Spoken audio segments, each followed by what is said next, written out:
Hello guys, it's Ziel Mariano and welcome back to my vlog. So for today's video guys, mag-share lang ako guys sa inyo ng mga effective ways kung paano natin maliles yung takot natin sa mga pananakot at panghaharas ng mga agent ng mga OLA through text at email. Kasi madalas guys sa mga text sila nangaharas or sa email.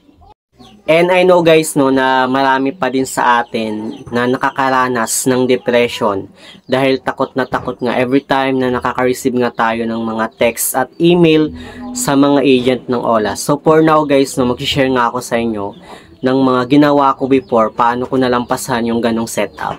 Kaya kung interesado ka ba sa ating topic ngayon, please keep on watching. Okay, let's go.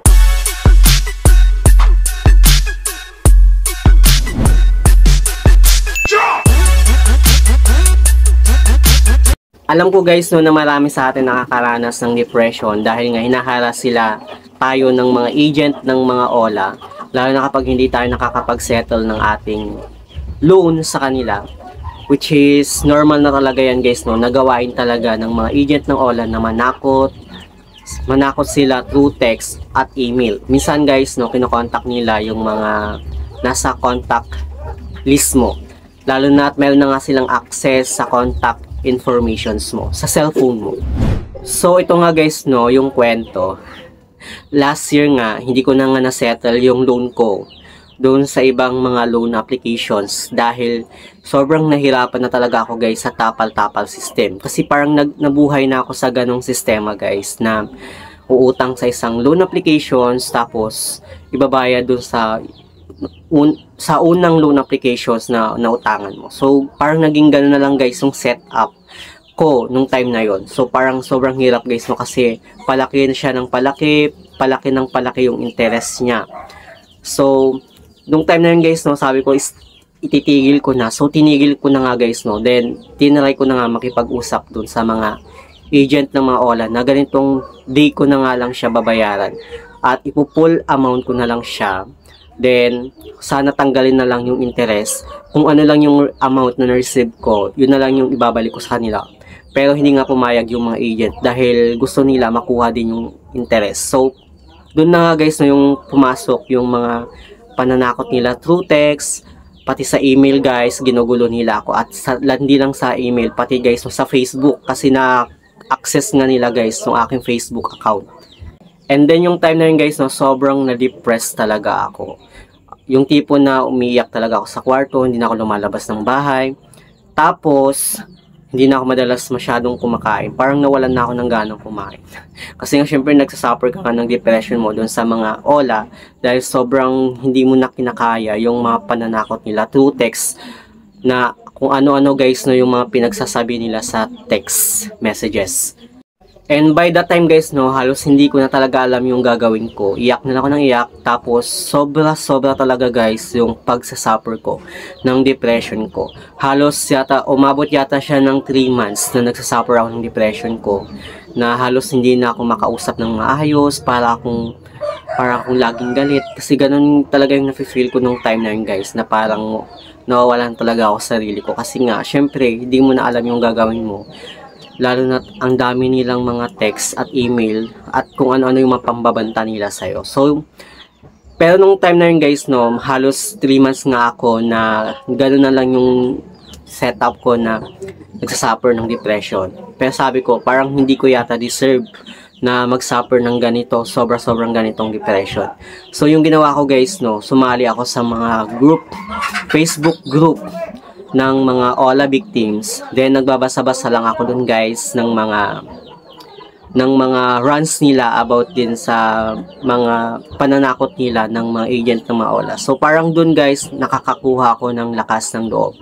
Then minsan guys nanonood din ako sa mga social media ng mga about nga sa mga pananakot din ng mga OLA or yung mga kagaya din natin guys ng mga victim ng mga pananakot ng mga agent ng OLA. So doon pa lang guys nakakakuha na ako ng lakas na ganito pala, so ganito pala yung dapat gawin para hindi ka lalong matakot sa mga agent ng OLA.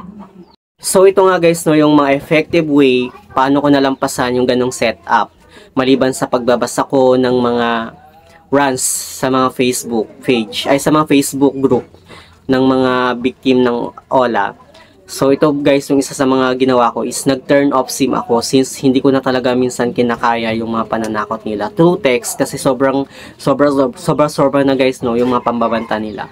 So yung ginawa ko talaga guys is nag-turn off SIM ako since naka-wifi naman kami. So wala na akong na-receive ng mga text nila at tawag. So parang dun pa lang guys, medyo naliles na talaga yung takot ko dun sa mga OLA. Then, mostly guys, no, once na hindi na nga nila ikaw makontak, syempre kukontakin nila guys yung mga nasa contact list mo, or it's either guys na mag-i-email sa'yo, pero mostly kasi guys, pag nag-email sa'yo, sila sa'yo, napupunta lang siya dun sa spam. So, ang guguluhin nila guys, no, is yung mga nasa contact list mo, or yung mga nilagay mong contact reference dun mismo sa kanilang applications. So, yung ginawa ko guys, no, sa mga contact reference ko, sinabihan ko sila na i-block lang nila yung mga tumatawag sa kanila at nag-explain naman ako sa kanila na ganito, na ganon, na victim ako nga sa mga matataas na interest ng mga OLA. So wala naman naging problema sa kanila, binablock lang talaga nila guys yung mga tawag ng mga agent ng mga OLA. So parang wala na akong naging problema dun guys. Kaya halos 2 months yata ako guys na nag turn off SIM. Then nagbabasa-basa pa rin ako guys syempre ng mga runs ng mga victims ng mga OLA sa Facebook group. Pero dung time na yun guys, no, halos pati na rin yung Facebook ko nasakop din ng mga OLA. Nahanap nila guys, so kinokontak nila ako sa Messenger. So ang ginawa ko guys, no, siyempre sobrang takot ko na naman at depressed ko kahit nag-turn off SIM na ako, talagang hahabulin kanila. So ang ginawa ko guys, halos nag-deactivate na ako ng Facebook account ko. 3 Facebook account ko guys naka-deactivate.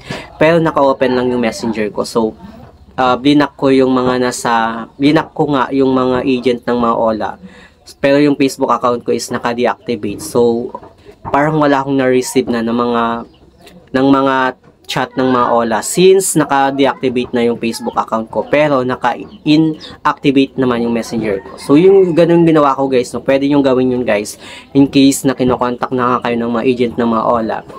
Or pwede rin kayo guys na mag-lock profile since meron na ngayon yung lock profile sa Facebook. So hindi nila kahit sabihin mo na mas-search man nila yung Facebook account mo, pero hindi nila makikita lahat ng mga posts mo or mga FB friends mo. Halos mga 4 months din guys na naging okay na ako at natuto na nga akong mandedma sa mga text ng mga agent ng mga OLA. So nag-turn on SIM na ako kasi since marunong na akong mandedma, kasi yun talaga yung pinaka best way talaga is yung dedma, yung like na dedmahin mo lang yung kahit anong mga text nila sa'yo or mga email nila sa'yo. Kasi pag once kasi guys na na-apply mo na yung dedma na yan, hindi ka na maapektuhan ng mga text at pananakot nila sa'yo. So kahit anong mga pananakot nila guys, na kung ano-ano yung mga pambabanta nila, dedmahin nyo lang guys, kasi lahat ng mga text nila is naka-send to mail lang yan. Hindi lang naman sa'yo sinesend yan, kundi sinesend din yan guys, no, sa iba pang mga nag-apply sa ng loan na hindi nakapagbayad din sa kanila. So lahat yan guys is naka-send to mail. So kailangan wag kang matakot guys, kasi lahat ng mga text nila, lahat ng mga pambabanta nila sa'yo is hindi totoo. And didiretsuhin ko na kayo guys, no, lahat ng mga pananakot nila sa'yo or mga text nila sa'yo, like barangay settlement daw, kakasuhan ka daw ng stapa, kakasuhan ka daw ng small claims, at kung ano-ano pa yung pwedeng ikaso sa'yo. Lahat yan guys ay hindi totoo, kasi hindi lang naman ikaw yung tinetext nila ng ganyan. Mostly lahat yan guys ay walang katotohanan.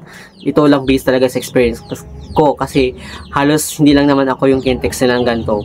Mostly karamihan talaga yung mga victim din ng mga OLA dun sa Facebook group. So wag kayong maniniwala guys, no. Yung sinasabi nila na barangay settlement, hindi yan totoo. Hindi yan sila pupunta sa barangay nyo para mag-settle ng payment ng loan nyo, since alam naman na illegal sila. So takot yung mga yan na magpakita din ng kanilang identity. So wag kayong maniniwala guys, dedmahin nyo lang yung mga ganong text nila or kahit anong mga text nila guys. Wag kayong maniniwala, kasi lahat nga yun ng guys ay hindi totoo. Pero alam nyo ba guys, no, kung ano lang yung totoo sa mga OLA, lalo na yung mga OLA na registered ng SEC at CIC. Yun yung gagawin nila guys, no, kapag once nga na hindi kayo nakapag-settle ng loan nyo or di kayo nakabayad sa nila, ang ang totoong gagawin lang talaga nila guys, no, is i-report kanila through sa SEC at sa CIC, kung saan maapektuhan talaga guys yung credibility mo sa pag-apply sa mga future na loans, sa like sa mga bangko, ganun, lalo na kung yung loan applications na hindi mo nga nabayaran is registered ng SEC or CIC. Yun yung totoo guys. So yung best na advice ko lang talaga sa inyo guys, no, is DEDMA. Once na na-apply nyo na nga yung DEDMA, Tology na yan, means hindi na kayo maapektuhan ng kahit na anong mga text nila or pananakot nila sa inyo through text or email. So, pero kung hindi nyo ba din kaya i-handle guys yung depression nyo, pwede naman kayong mag-lock profile or deactivate, nasa inyo pa din yan guys. Or pwede rin kayong mag-turn off SIM kung ayaw yung maka-receive ng mga text nila. Pero kung malakas naman ang loob mo, kasi talaga before, kasi guys, nangyari sa akin yan. Yun yung ginawa ko talaga, yung best way na yun, na mag-turn off SIM. Pero ngayon guys, naka-turn on SIM na ako. Pero until now guys, nakaka-receive pa rin talaga ako ng mga text nila. Same scenario lang guys, no, sa mga text nila before. Paulit-ulit lang guys. So, hindi na talaga ako nagpapa-apekto. So, yun lang guys, no, DEDMA is the key. Pero yung consequence lang talaga guys, no, once na hindi nga tayo nakapagbayad sa ating mga loan, dun sa mga loan applications na registered ng SEC or CIC, is maapektuhan talaga guys yung credibility natin. Yun lang guys yung consequence natin. So yun lang naman guys yung ating topic for today's video. Sana meron kayong natutunan, sana lumakas na yung loob nyo about dito sa video natin na shinare ko. Kaya sana maging okay na kayo. Yun lang naman guys, no, sa mga hindi pa pala nakakapag-subscribe sa aking YouTube channel, please don't forget to like, share, subscribe. Click the notification bell para updated ka lagi sa aking mga susunod na video. Thank you guys, thank you for watching, and see you on my next video. Bye!